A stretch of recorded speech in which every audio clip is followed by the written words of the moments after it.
Welcome back to The Race. I'm Chris Stewart, and this week we're talking big data in Silicon Valley. Now, right now, we're at Stanford's Law School. This is a place with some of the brightest minds taking a look at real privacy issues when it comes to big data. So let's talk about privacy agreements, maybe a terms of service agreement that we've all seen online before. We've clicked accept without really reading the fine print. Carnegie Mellon researchers found it would take the average person 76 working days to read and understand all the privacy policies they encounter in just 1 year. So what is actually in those agreements? Well, sections about what data a company can access, who they can share it with, and how long they keep it. Experts say to also be aware of cancellation policies and whether the company still keeps your data. Some sections also say the company owns anything you post or produce using its services.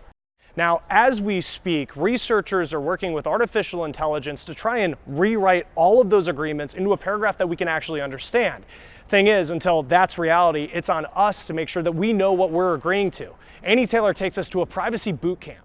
This computer thing has me buffaloed. Pierre Vidoni is 83 years old and decided to sign up for a digital class at his local library. Young people, less than 50 years old, grew up with computers. But older folks, We have a difficult time catching on to the nuances of computers. Many of them say, well, I feel stupid. Amy Hallback teaches the Privacy Online class. And they're nervous about interacting in the online world. From malware, internet scams, and phishing, it's easy for anyone to get taken advantage of online. I don't worry too much about privacy.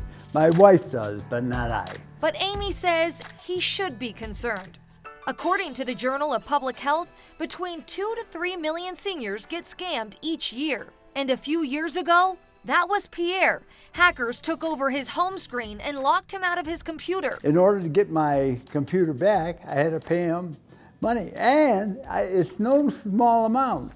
It added up to about $800. Sadly, his family had a few things to say. Teased me to no end for falling for it. After taking classes and practicing keeping his identity private online, Pierre says he had to learn his lesson the hard way. But now, anytime there's somebody that's asking for something that I'm not asking for, I just erase it. For The Race, I'm Annie Taylor.